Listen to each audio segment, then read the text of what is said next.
ቤዛ ጸሐፊ ህሊና ተራኪ ኢናያ። ለቻናላችን አዲስ ከሆናችሁ ላይክ፣ ሼር፣ ሰብስክራይብ በማድረግ ስራዎቻችንን ያበረታቱ። ክፍል 9 ምን አልኩት እያለቀሰ የዘመናት ቁስል ጫርኩባታል። ጆሮዬ ላይ ደፈርኳት የሚለው ቃል ያቃጭልብኝ ጀመር። እሱም ይባስ ብሎ እንደማገባት ነገርኳት። አልተቀበለችም። የሷ ቤተሰቦች ዓይንሽን ላፈር አሏት። ያላት አማራጭ እኔ ብቻ ስለነበርኩ ቤተሰቦቼ ደስተኛ ባይሆኑም እኔ ስለምፈልጋትና ስለምወዳት በሰርግ ተካባል። አንድ ቀን ከእኔ ጋር ደስተኛ ሳትሆን አንቺ አደግሽ፣ ሁሉ ነገርሽ እንደ እናትሽ ነበር። በዚህ ምክንያት አንቺም እናትሽንም ጠላዋችሁ። ማውራት አቅቶኝ እንባ ብቻ ነው የሚወርደኝ። አባቴ ቀጠለ። እኔና እናትሽ ከተፋታን በኋላም እናትሽ ጎበዝ አርክቴክቸር ስለነበረች ብር እንደምታገኝ ስለማውቅ እየተከታተልኩ መንገዱን ዘጋውባት። የስራ እድሎቿን ዘጋው። ያለኔ መኖር እንዲከብዳት ፈለግኩኝ። እንደ ሞተች ስሰማ እኔም በቁሜ ሞትኩ አለኝ። በቃ ብዬ ጮኽኩ። ደንግጦ አየኝ። ትንሽ አታፍርም? ስትሞት እኔም ሞትኩኝ ስትል አንተ እኮ ነህ የገደልካት አልኩት። ጩኸትና ለቅሶ በተቀላቀለበት አነጋገር ብድግ ብዬ አንተ ከምድር ላይ አንደኛ ጨካኙ ሰው ነህ፣ ለእያንዳንዱ ነገር አስከፍልሃለሁ እያልኩ እያለቀስኩ ትቼው ወጣሁ። አባቴ ተከተለኝ። አዳምጪ ልጄ ብሎ እጄን ያዘኝ። እንዲለቀኝ እየጮህኩ መናገር ጀመርኩ። በዚህ ሰዓት አዛሪያ ኬት እንደመጣ ባላውቅም አባቴን መጥቶ አንተ ብሎ በቦክስ መታው። እንዲለቀው ነገርኩት። እያስቸገረሽ አይደል አለኝ። አይ አይደለም እና እንሂድ ብዬ አዛሪያን ይዤው ሄድኩ። የሆነ ድንጋይ ስር ቁጭ ብዬ መነፋረቅ ጀመርኩ። አዛሪያ ግራ ገብቶት ምንድነው ቆይ ያለሽ? የሰውዬ ምንሽ ነው? ምን አድርጎሽ ነው አለኝ። ብድግ አልኩና እናቴ መቃብር ጋር ውሰደኝ አልኩት እያለቀስኩ። ደንግጦ እናትሽ ሞተዋል እንዴ? አዎ አልኩት። የት እንደሆነ ጠየቀኝ። ነገርኩት። እናቴ መቃብር ጋር እንደደረስኩ ንዴት፣ ብስጭት፣ እልህ ተቀላቅሎ አሳበደ። እማዬ እንዴት ተዋሽኛለሽ? እንዴት ከእንደዚህ አይነት አረመኔ ሰው ጋር መኖር ቻልሽ? እማ እንዴት ከፍረሽ ወንዳድ ትኖሪያለሽ? እንዴት እያልኩ መጮህ ማበድ ሆነ ስራዬ። አዛሪያ አንድ ነገር አልተናገረም። የሆነ ሰዓት ደከመኝ። ቁጭ አልኩ። አዛሪያ አጠገቤ መጥቶ እጄን ይዞ ነቃ በይ በቃ ወደ ቤት እንሄዳለን። እሱንም ሳየው ወንድ በመሆኑ ብቻ አባቴን መሰለኝ። ብድግ ብዬ ሂድ አንተስ ከአባቴ በምን ትለያለህ? እንስሳ ናችሁ፣ ሂድልኝ ብዬ ጮህኩበት። ምንም ሳይል ነይ ስለተናደድሽ ነው አለኝ። ምንም ሳላንገራገር በጥፊ ደረገምኩት። አሁኑን ሂድልኝ አልኩ። ወደኋላ ሄዶ ቆመ። የእናቴ መቃብር ላይ ተኛ። ብቻዬን አወራለሁ፣ እስቃለሁ፣ አለቅሳለሁ። ውስጥ ያለው ንዴት፣ እልህ እያሳመመኝ ነው። በምን አልወጣ። እዛው እንዳለው አዛሪያም ራቅ ብሎ እያየኝ መሸ። ስልኬ ይጠራል ግን አላነሳውም። አዛሪያ መጥቶ ስልኬን ወሰደው። ዝም ብዬ ስልኬ እየጠራ ስለነበር አንስቶስ አወራ። ማንን እንዳወራ ምን እንዳወራ አላውቅም። ትንሽ ዝም እንዳልኩ አባቴ እናቴን ደፈርኳት ያለው ነገር ጆሮዬ ላይ ማቃጨል ይጀምራል። ስቅስቅ ብዬ አለቅሳለሁ። የሆነ ሰዓት ግን ኪሩ፣ እማ፣ ሮቢ ሆነው መጡ። እናቴ እያለቀሰች ወይኔ ልጄን እያለች ወደ እኔ መጡ። አዛሪያም ከተቀመጠበት ብድግ አለ። ኪሩና ሮቢ አጠገቤ ደረሱ። እንዳይጠጉኝ መጮህ ጀመርኩ። አእምሮዬን ስጃለሁ መሰለኝ። መዘላበድ ጀመርኩ። እንዳይነኩኝ መጮህ፣ ማበድ። አባቴ ያለኝን መለፍለፍ ጀመርኩ። ደንግጠው ቆማ ያዳምጡኛል። እናቴ እያለቀሰች አጠገቤ መታ አቀፈችኝ። አልቻልኩም። አቅፌያት ማልቀስ ጀመርኩ። እዛው እንዳቀፍኳት ነገሮችን መቋቋም አልቻልኩም። ራሴን ሳትኩ። ከዛች ቀን በኋላ አንድ ነገር ሳልናገር ለሳምንት ያህል ቆየሁ። ሮቢ ብዙ ጊዜ ሊያናግረኝ ሞከረ፣ ግን ፈንከች። ሰው የሚባል ላይን ያስጠላኝ። አንዷ ቀን ማታ ኪሩ መጣ። ሮቢ ስልክ ተደውሎለት ወጥቶ ነበር። ይህን ሰሞን ኪሩ ከኛ ቤት ጠፍቶ አያውቅም። እንደመጣ ወደ እኔ ክፍል መጣ። ግንባሬን ስሙኝ እማዬ እያለ መጣራት ጀመረ። ወደ እናቱ ወጥቶ ምግብ እንዳልበላው ስትነግረው ይሰማኛል። ኪሩ መጣና ተነሽ ብሎ ጮኸ። ደነገጥኩ፣ ግን ዝም አልኩት። እየሰማሽኝ ነው አይደል? ተነሽ ብሎ እጄን ጎትቶ ቀና አደረገኝ። ኪሮኔ ላይ እንዲህ ሲጮህብኝ ለሁለተኛ ጊዜ ነው። የመጀመሪያ እሱ ጋር እየሰራው ሜሮንን የመተዋት ጊዜ ማለት ነው። በመኮሳተር ምንድን ነው አልኩት። ቆይ ልታሳብጅ ነው? አንቺ ለራስሽ ባታስቢ ለእኛ አታስብ። አንቺ አንድ ነገር ብትሆኚ እኛ ምንድን ነው የሚወጣል? ተነሽ ብሎ አልጋ ልብሱን ከሌላ ያነሳው። ምን አገባክ ስለኔ? አልነሳም አልኩ። ጥሩ፣ እንዴት እንደምትነሽን ያሳይሻል ብሎ አቅፎ ብድግ አድርገው ሳሎኑ ጋር ስንደርስ ሰላም ዋላችሁ ብሎ ሮቢ ገባ። እማዬም እንዴት ዋልክ አለችው። ሮቢ ዝም ብሎ ካየም በኋላ ምንድነው የተፈጠረው አለ። ኪሩም ሶፋ ላይ ያስቀመጠኝ ምግብ እየበላች አይደለም ስለዚህ ሲል ሮቢ አቋርጠው ዛሬም አልበላችሁ? እናቴ በአዎንታ ጭንቅላቷን ነቀነቀች። ወደ እኔ እየመጣ እማዬ ምን ሰርተሻል? ቆንጆ ሾርባ ሰርቼላታለሁ አለችው። እሺ አምጪው። መሲህን እንዳለ ልታመጣ ወደ ውስጥ ገባች። አጠገቤ መጥቶ ቁጭ ብሎ ምግብሽን ትበያለሽ፣ ከዛ በደንብ እናወራለን አለኝ። ምንም የማወራው ነገር የለም፣ ለምን አትተውኝም ብዬ ብድግ ብዬ ልገባ ስል ነይ ቁጭ በይ ብሎ ሮቢ ጮኸብኝ። አይደለሁም እኔ። ኪሩ ራሱ ደንግጧል። ተመልሼ ቁጭ አልኩ። ጸባይ ካልወደደልሽ ምን ማድረግ ይቻላል እንግዲህ እያለኝ መሲ ሾርባውን ይዛ መጣች።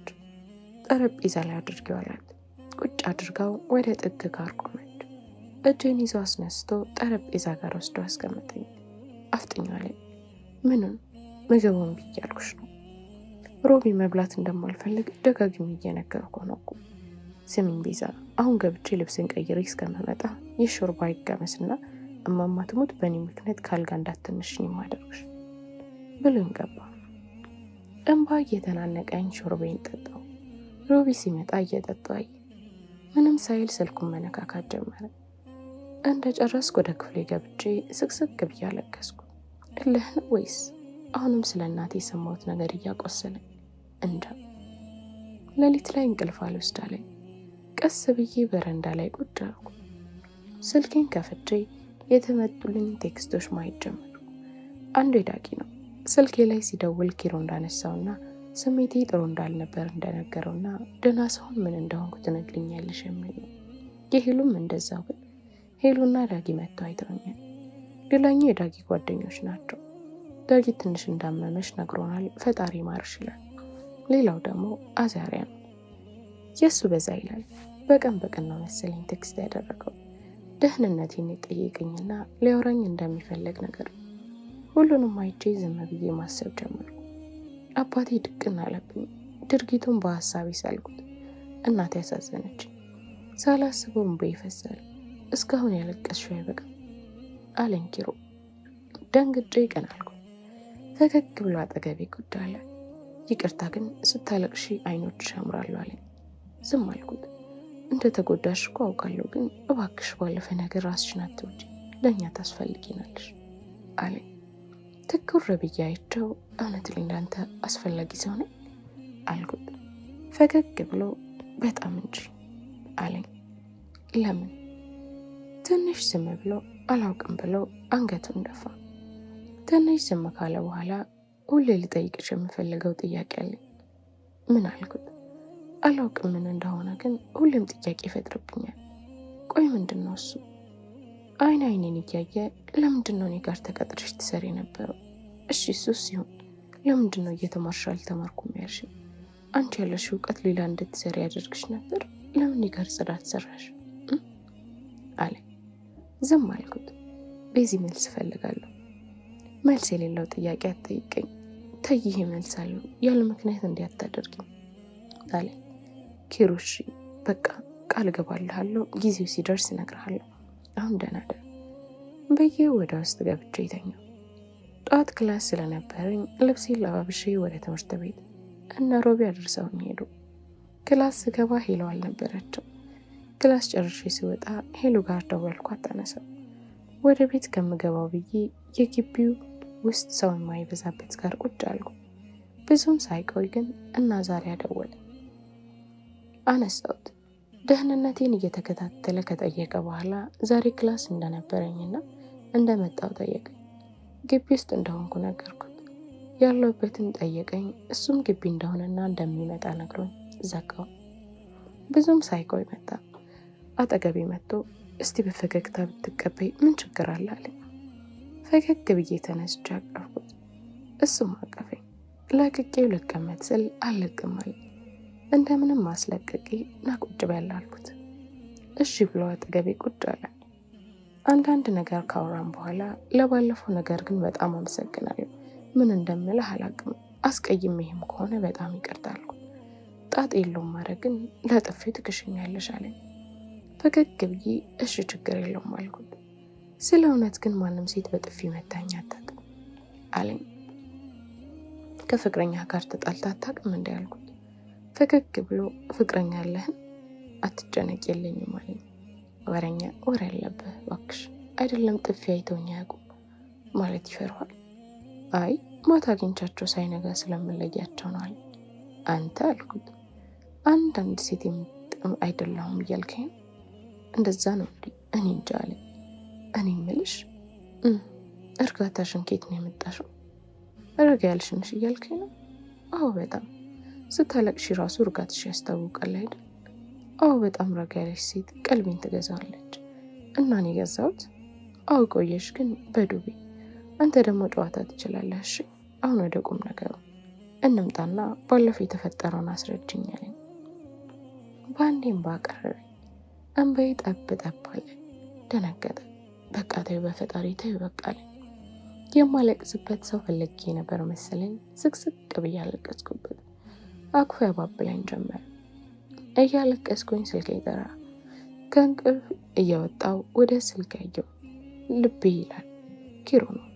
አዛሪያ ልቤ ብዬ ሴቭ ያደረግኩትን አየው። ሄሎ አልኩኝ። ኪሮም ቤዚ እንዴት ነሽ? ክላስ ጭረሽ? ኪሮ ድምፁ ሲሰማ ይባስ ተናነቀኝ። ኪሮ አልኩት እየተናነቀኝ። ደንግጦ ምነው ምኖሽ? ኪሮ በጣም እፈልግሃለሁና አሁን ታስፈልገኛል አልኩት። እመጣለሁ። የት ነሽ? ግቢ ነኝ ብቻህን አልኩት። እየመጣ እንደሆነ ነግሮኝ ዘጋው። አዛሪያ ትኩር ብሎ እያየኝ ፍቅረኛሽ ነው አለኝ። አይ አይደለም እና ልብሽ አለኝ። ስም ብዬ አይን አይኑን አየሁት። ታፈቅሪያለሽ ነው? አሁንም ዝም አልኩት። እሱም ዝም አለኝ። ዝም እንደተባባለን ኪሮ ደወለ። የግቢ በሩ ጋር እንደሆነ ነገረኝ። እሺ ብዬ ዘጋው። እንሂድ አለኝ አዛሪያ። አዎ ብዬ ተነሳው። የትምህርት ቤት ግቢ በር ጋር ቆሟል። አዛሪያን ቻው ብዬ ወደ ኪሮ ሄድኩ። ጥምጥም ብዬ አቀፍኩት። ነይ እንሂድና እናወራለን። መኪና ውስጥ ገባው። መኪና ውስጥ ሆኜ ሳይ አዛሪያ እስካሁን ቆሞ እያየኝ ነው። ምንም አልመሰለኝም። እጄን አውለብልቤ ቻው አልኩት። ከኪሮ ጋር እየሄድኩ ቴክስት ገባልኝ። አዛሪያ ነው። በማስፈልገሽ ሰዓት በሙሉ ደውልኝ፣ ምንም ሳላንገራግር ና ያልሽኝ ቦታ እመጣለሁ ይላል። አመሰግናለሁ ብዬ ጻፍኩለት። ይህን እየተጻጻፍኩ ኪሮ ስልኬን በቀኝ እጁ ነጥቆ በግራው እየነዳ ስልኬን ማየት ጀመረ። ኪሮ ምን እያደረግክ ነው? መልስልኝ እንጂ። መኪናውን ወደ ዳር አቁሞ ቴክስቱን አነበበውና ቀና ብሎ አየኝ። እኔ እያናገርኩሽ ሀሳብሽን ሙሉ የሰረቀሽ የቴክስት ነው? መቼ አናገርከኝ? ትንሽ ዝም አለ እና ማን ነው አለኝ። እሱን ሳልመለስለት ቤዛ ፍቅረኛለሽ እንዴ አለኝ። ቶሎ ብዬ ኧረ የለኝም። እሺ ቴክስት ምንድን ነው? ምን ሆነ? ቆይ ቴክስቱ ጓደኛዬ ነው፣ እርዳታ ካስፈለገኝ አጠገቤ እንዳለ ብቻ እኮ ነው እየተናገረው አልኩት። ዝም ብሎ በአትኩሮት አየኝ። ስልኬን እየመለሰልኝ ይህ የጓደኝነት አይደለም ብሎ መኪናውን መንዳት ጀመረ። ዝም ተባብለን መሄድ ጀመረን። በውስጤ ግን ደስ አለኝ። ይመስለኛል ኪሮ እየቀና ነው። ይህ ደግሞ ለእኔ ደስታ ነው። አንድ መዝናኛ ቦታ ሄደን ቦታው የራሱ የቪአይፒ ቦታ አለው። እሱን ያዘን። እንዴት ነው የቪአይፒ ቦታው? ዲኮር በተደረገ እንጨት ታጥሯል እና ጨለም ያለ ነገር ነው። እንደዛ ብዙ አይነት ተጠባብቆ ተሰርተዋል። እኛ አንዱ ውስጥ ገባን። የፍቅር ዘፈን ቅውጥ ተደርጎ ተከፍቷል። እኛም ውስጥ ገብተን ቁጭ አለን። የሚጠጣ አዘዘ። እኔም መጠጣት ፈልጌ ነበር። ኪሮም ከሱ ጋር ስለነበርኩ አልከለከለኝም። አንዳንድ ነገር እያወራን ኪሮ እጄን ያዘኝ። በደንብ ወደ እሱ አስጠጋኝ። እኔ ምንም ቃል አልወጣኝም። ወደ እኔ ትጠጋ። አፍንጫው ከአፍንጬ ጋር ተነካ። ዝም ብዬ አየሁት። ሳመኝ። በዛ ሰዓት የተሰማኝ ስሜት እንደ ብዬ መናገር ያቅተኛል። በሚያፈቅሩት ሰው ልዩ ስሜት አለ። ዝምታዬ ፍቃድ እንደሆነ ተሰምቶት ይመስለኛል። ቀጠለ። ደንዝዣለሁ። ደስታዬን ድንጋጤ አላወቅኩም። በዛች ሰዓት ከእሱ አንዳች ነገር እንዲለየኝ አልፈልግም። ወደ ጆሮ ጠጋ ብሎ በጭራሽ ላጣሽ አልፈልግም አለኝ። ቀና ብሎ አይኔን እያየ በጭራሽ አለኝ። ለምን ታጠኛለህ ብዬ ጠየቅኩት። በዙሪያሽ ያሉትን ወንዶች አላምናቸውም። ከኔ ሌላ ሰው እንዲመለከትሽ ራሱ አልፈልግም አለኝ።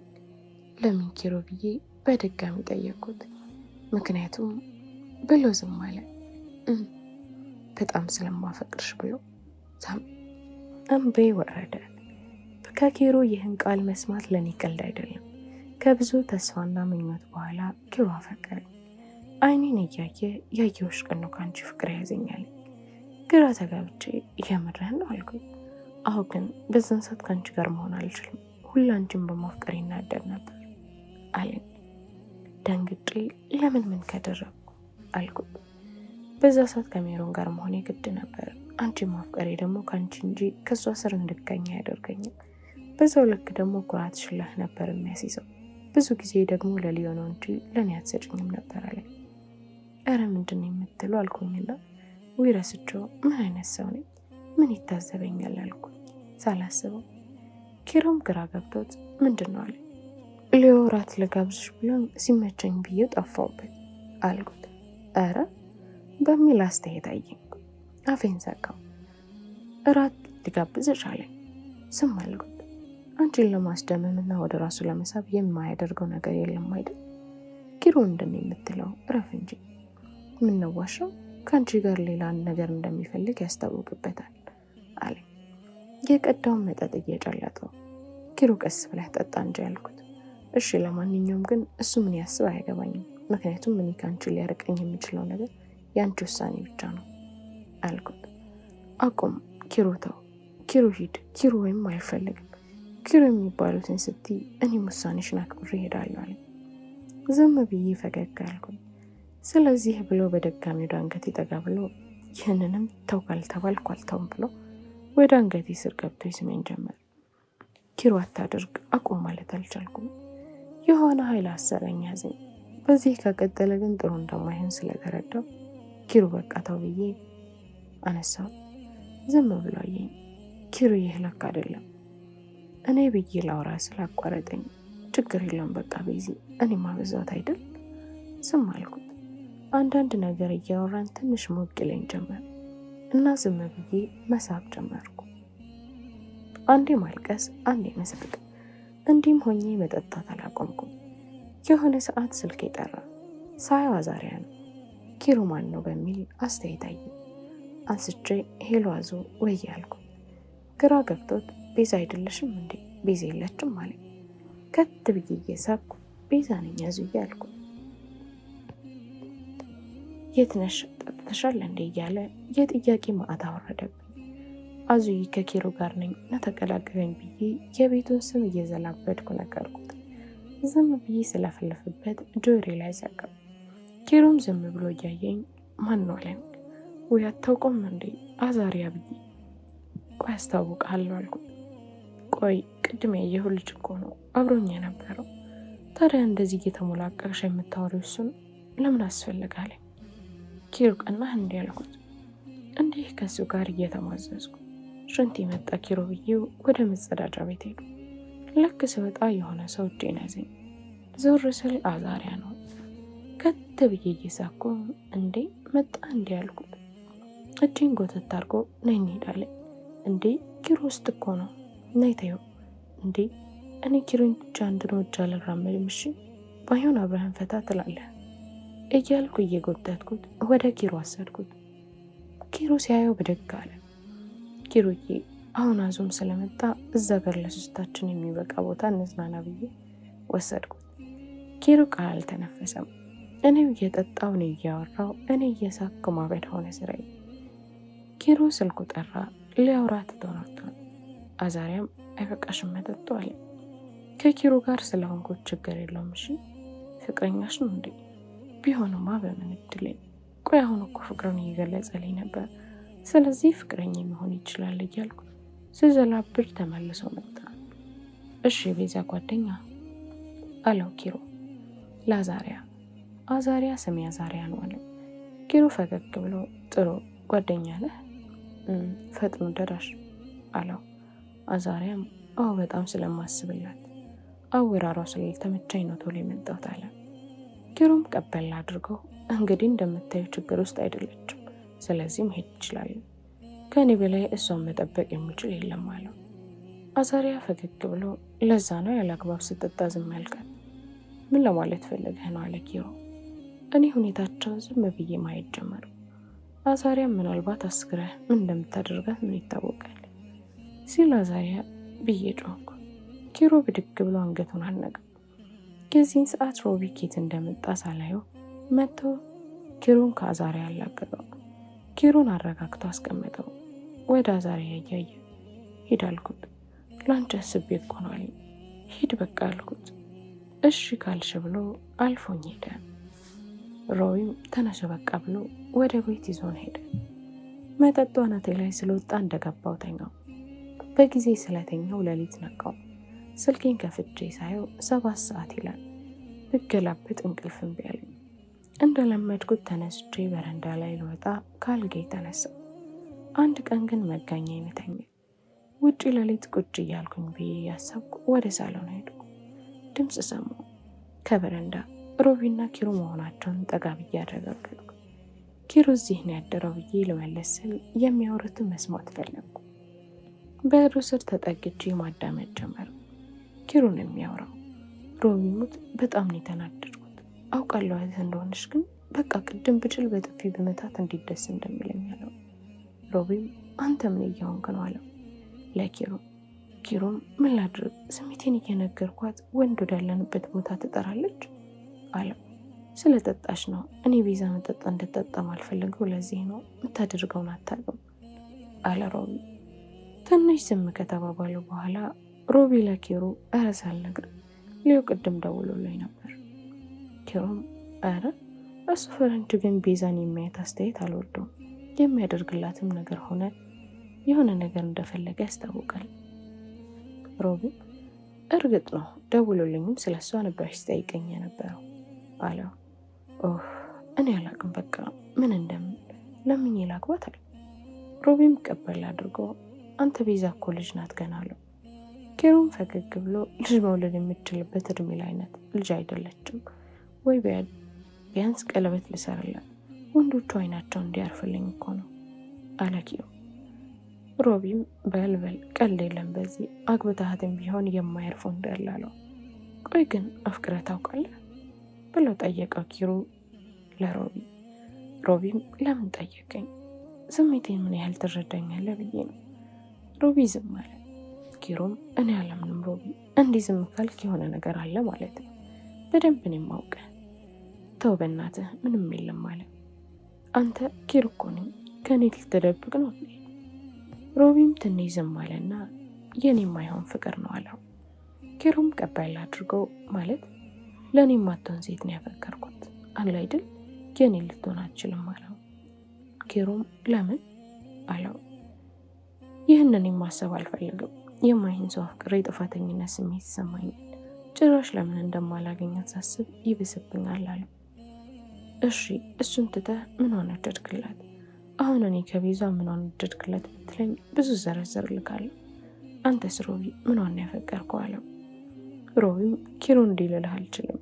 ሁሉን ነገሯን ወድላታለሁ፣ ሁሉ ነገሯን ብቻ ተው፣ ስለዚህ ነገር እኔ ማንሳት አልፈልግም አለው። ኪሮ ወይ ሮቢ አንተን ፍቅር ያዘክ ብሎ ሳቀ። ኪሮም ወዲያው ሳቁን አቁሞ ቆይ ሮቢ እጠይቅሃለሁ እያልኩ ቤዛ እንደዚህ የምትፈራህ ምን አድርጋት ነው? በምትወድህ ልክ ትፈራለች፣ ታክብራለች አለው። ሮቢም እኔም አላውቅም፣ ግን ፍርሃቷ ከአክብሮት የመጣ ይመስለኛል። አንዳንዴ ታሳዝነኛለች፣ ከተቆጣኋት በኋላ ታሳሳኛለች። ኪሮም ሮቢ ግን ቤዛ በጣም ቆንጆ ነች አይደል? ወይስ ስለማፈቅራት ነው እንደምትታይ? የሚያፈቅሩት ሰው ላይ ጎድፈት አይታይም ይባላል።